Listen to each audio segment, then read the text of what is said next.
సమర్థ సద్గురు సాయినాథ్ మహారాజ్కి జై. సాయి భక్తులందరికీ నమస్కారం అండి. మన సాయినాథుని దయ వల్ల అందరూ సంతోషంగా ఉండాలి అని మనస్ఫూర్తిగా కోరుకుంటూ ఈ వీడియో స్టార్ట్ చేస్తున్నాను. ఇక ఈరోజు వీడియోలో మనం చూడబోయేది, దేవుడు ఎందుకు కనపడ్డో తెలుసా బిడ్డ? అది నువ్వు మనస్ఫూర్తిగా ఇప్పుడు ఈ సాయి మాట వింటేనే నీకు అర్థమవుతుంది. ఇన్ని ప్రాణులను సృష్టి చేసి ఆ ప్రాణులకు ఇన్ని సౌకర్యాలు ఏర్పాటు చేసిన భగవంతుడు ఆ ప్రాణులకు అప్పుడప్పుడన్నా దర్శనం ఇవ్వచ్చు కదా, ఎందుకు కనిపించకుండా అదృశ్యంగా ఉంటాడు? ఈ ప్రశ్నకు చాలామందికి ప్రశ్నగానే మిగిలిపోయింది. నీకు కూడా ఎక్కడో ఒక మూల దీనికి సమాధానం కావాలి అని తెలుస్తుంది కదా బిడ్డ. వివిధ కోణాల నుంచి సమాధానం చెప్పడం కనిపిస్తూ ఉంది కూడా. కంటికి కనిపించలేనందుకు ఆయనకు మనలాగా ఆకారం నామరూపాలు లేవు. భగవత్వం అనేది నిరాకారం, అది అవ్యక్తమైనది. ఆ భగవతత్వంలో సర్వవ్యాప్తికి కాని జగత్తు రూపంలో ఉంటుంది. అదే సర్వాంతర్యామి. అందరిలోనూ ఆ సర్వాంతర్యామి ఉంటాడు. హృదయ గృహలో వెలుగుతూ ఉంటుంది. కానీ జీవుడి ఆ విద్య అనే ముసుగులో కప్పబడి ఉండటం వల్ల ఆ జగత్తంతా తానుగా వ్యాపించి ఉన్న భగవంతుని చూడగల జ్ఞానాన్ని ఆయన సర్వత్రా కనిపిస్తూ ఉంటాడు. అంతర్ముఖులై ఏకాగ్రత చిత్తంతో ధ్యానించే యోగులకు వాళ్ళలోనే కనిపిస్తాడు. ఆయన కనిపించకపోవడం అనేదే ఉండదు. మనం సరిగా తదేకంగా చూడలేకపోవడమే ఇందుకు కారణం.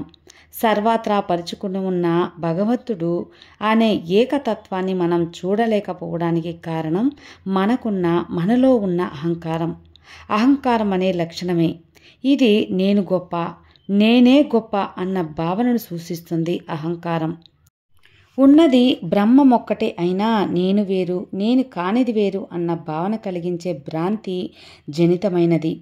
జీవ సామాన్యమైన లక్షణం అహంకారం అనే ఈ మాయదారి లక్షణం కరిగిపోతానే భగవంతత్వం అనే భగవంతుని నువ్వు చూడగలుగుతావు. అప్పుడు ఆ భగవతత్వం నీకు అనుభవం అవుతుంది. అప్పుడు ఉండేదంతా బ్రహ్మమొక్కటే. నేను, నువ్వు, వాడు ఇలాంటి భేదాలు అనుభవమే ఉండదు. ఏ భేదాలు లేని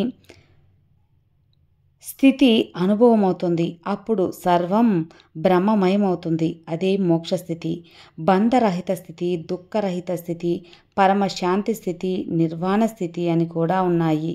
ఈ అహంకారం ఈశ్వర మాయానిజతత్వం.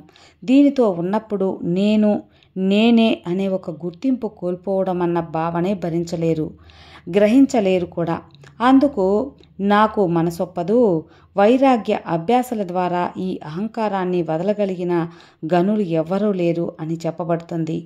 అది ఉన్నది బ్రహ్మం ఒక్కటే అన్న సర్వాంతర స్థితి అనుభవించగలుగుతున్నారు అంటే భగవంతుడు కనపడటం లేదు అనే ఒక అభిప్రాయంలో ఉండటమే. కాబట్టి భగవంతుడు ఏదో ఒక రూపంలో కనబడడు.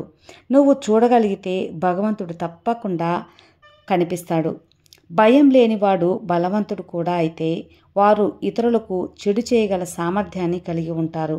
అలా చెడు చేయకుండా మంచితనాన్ని ప్రదర్శిస్తూ ఎదుటివారి భయాన్ని పోగొట్టగల వ్యక్తి తనకు ప్రియమైన వాడు అంటారు భగవంతుడు. తాను బలవంతుడై ఉండి సమాజాన్ని భయపెట్టకుండా పౌరులకు ధైర్యగుణాన్ని నేర్పేవాడు విఘ్నుడు అంటాడు భగవానుడు. గురువు తన శిష్యులందరికీ విద్య నేర్పుతూ ఉంటాడు. కొందరికి మాత్రమే అది సంపూర్ణంగా అర్థమవుతుంది. కొందరికి మాత్రం అర్థమే కాదు, కొందరికి తప్పుగా అర్థమవుతుంది. ఇప్పుడు ఒక భగవంతుని పుస్తకం చదివే వాళ్లకు అది చదివే వాళ్ళ మనస్తత్వాన్ని బట్టి వివిధ రకాలుగా అర్థమవుతూ ఉంటుందని చెబుతారు. మనిషి తనను తాను ఉద్ధరించుకోవాలని భగవంతుడు సూచించాడు.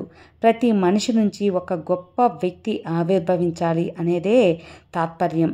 చేసే కర్మల ద్వారా మనిషి ఆనందం పొందుతాడు, దుఃఖాన్ని సైతం అలాగే పనుల ద్వారానే చవిచూస్తూ ఉంటాడు. కర్మ దుఃఖమయమైతే కర్మఫలం లభించేది సైతం దుఃఖమే అని యథార్థం గ్రహించాలి. ఆకలి వేస్తున్నప్పుడు ఆవురావురమంటూ అన్నం తినేస్తాం, అదే రుచిగా ఉంటుంది. కడుపు నిండాక ఇక తిని జీర్ణించుకోలేడు కాబట్టి తినాలనే కోరిక నశిస్తుంది. ఆ నశింపు సైతం శాశ్వతం కాదు. వైశ్వానర అగ్ని అంటే కడుపులో మళ్ళీ అగ్ని రగిలితే ఆకలి వేస్తుంది, అప్పుడు అన్నమే తినాలనిపిస్తుంది.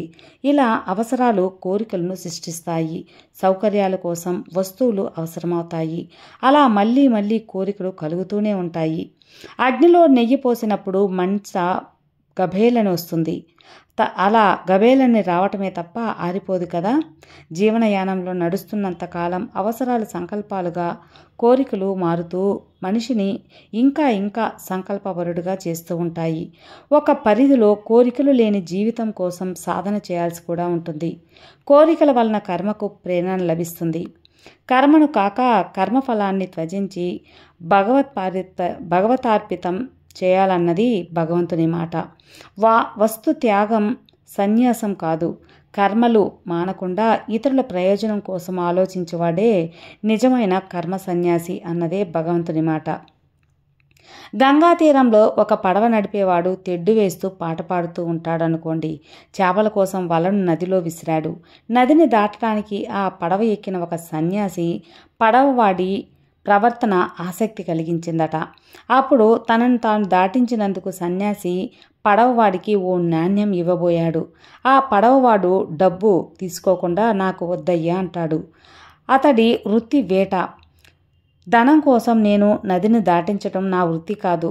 సన్యాసిని నదిని దాటించినందుకు నేను డబ్బు కోసం దాటించలేదు, మీరు సహాయం కోసం దాటించాను. కాబట్టి నా వృత్తి ఏంటో నేను చేసుకుంటున్నాను. కానీ మీ అవసరం కోసం మీకు నేను ఒక చిన్న సహాయం అనేది చేశాను, అంతే తప్ప డబ్బు కోసం కాదు అని చెప్పాడట. అప్పుడు ఆ యొక్క సన్యాసికి అర్థమైంది. బతుకు తెరువు కోసం చేపలు పట్టే ఆ మనిషి వ్యామోహాన్ని జయించాడు. మోహక్షయమే మోక్షం. సన్యాసి అయిన తాను జేబులో కొన్ని నాణ్యాలు పెట్టుకొని తిరుగుతున్నందుకు అప్పుడు సిగ్గుపడ్డాడట. అతని మదిలో పడవ నడిపేవాడి మీద మరింత మర్యాద, అలాగే గౌరవం కూడా పెరిగాయి. మనిషి అంటే ఇలాగే ఉండాలి, ఇలా ఉంటేనే భగవంతుడికి ఎక్కువ నచ్చుతుంది అని చెప్పాడట. సంతోషంగా జీవించడం ఏమంత తేలికైన విషయమేం కాదు బిడ్డ. జీవితం సవాళ్లతో నిండి ఉంటుంది కాబట్టి జీవన క్రమంలో విజయం, ఆనందం తారసపడుతూ ఉంటాయి. కానీ జీవితం చాలా వరకు నిరాశతోనే గడిచిపోతూ ఉంటుంది. ఎందుకు అంటే చాలామంది విజయాన్ని ఆనందంతో సమానంగా అనుకుంటారు. కేవలం కీర్తి ప్రతిష్టలు, డబ్బు ఆనందాన్ని కలిగించవు. ఆనందం తన సొంత చర్యల నుంచి, లోపల నుంచి ఉద్భవిస్తుంది. విజయాన్ని కీర్తి, డబ్బు, అధికారంతో కొలవడం అనేది సామాజిక పరమైన ఆ ఉచ్చులో పడకూడదు. వినయం ప్రధానం. అంతిమం లోపంగా ఉన్న ఆత్మ వాస్తవం, అదే ముఖ్యమైనది. బాహ్య వాతావరణం కాదు. సత్యాన్ని, ధర్మాన్ని అనుసరించాలి. వాటి కోసం పోరాడాలి. వాటి కోసం ఎప్పుడు కూడా ధర్మాన్ని విడిచిపెట్టకూడదు. సామర్థ్యాన్ని పూర్తి పరిమితుల మేర విస్తరించేదాకా నిష్కరించకూడదు. అప్పుడే జీవితం విలువైనదిగా అనిపిస్తుంది. అలా అనిపించినప్పుడే అసలైన ఆనందము అనుభవంలోకి వస్తుందట. జీవితం నాణ్యతను ఈ ఆనంద క్షణాల ద్వారా గ్రహించుకోవచ్చు. ఆనందం అంతిమమైనది. దానిని ఎవ్వరికి వారే అనుభూతి చెందాలి తప్ప ఇతరులు ఎట్టి పరిస్థితుల్లో కూడా చూపలేరు. మీ ప్రథమ కర్తవ్యం ఆనందంగా ఉండటమే అనేది గుర్తుంచుకోండి. కాబట్టి ఎప్పుడు కూడా జీవితం అనేది ఇచ్చింది భగవంతుడు జీవించటానికి. ఆ జీవితాన్ని సంతోషంగా భగవంతుని ధ్యాసలో గడపటం మరింత సంతోషాన్ని, అలాగే నీకు జీవితాంతం రక్షణ కూడా కల్పిస్తుంది. ఈ సాయి మాట నీకు బోధపడింది. సర్వే జనా సుఖినో భవంతు. జై సాయిరాం.